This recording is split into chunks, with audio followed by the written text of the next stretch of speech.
சொல்றேன். மாதா, பிதா, குரு, தேவன். இந்த வரிசை தெய்வத்துக்கு முன் போட்டு படிக்கிற ஆசிரியர்களுக்கு வணக்கம். கல்வி அவசியம் தான். அதை விட அடிப்படை கல்வி அவசியம். நம் தாய்மொழி முதலில் படிக்கவும் எழுதவும் தெரிந்திருக்க வேண்டும். கல்வி எனக்கு கசப்பாகத்தான் இருந்தது. ஆனால் எழுத்துக்களை வார்த்தைகளை உச்சரிக்க படிக்க எழுத கற்றுக்கொண்ட பின், அடிப்படை கல்வியில் ஆரம்பத்தை புரிந்து கொண்ட பின், இப்பொழுது கல்வி எனக்கு கரும்பா இனிக்கிறது. படிக்கவும் எழுதவும் தெரிந்திருக்க பின் இப்பொழுது எனக்கு பயம் இல்லை, தன்னம்பிக்கை பெறுகிறது.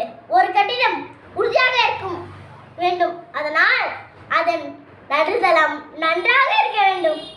அதுபோல் நம் கல்வியில் உயர அடிப்படை கல்வியில் நன்றாக இருக்க வேண்டும். அதை நான் 4ஆம் வகுப்பிலே உணர்ந்து விட்டேன். என்னை உணர வைத்த மெஹராஜ் டீச்சருக்கும் மற்றும் உங்கள் அனைவருக்கும்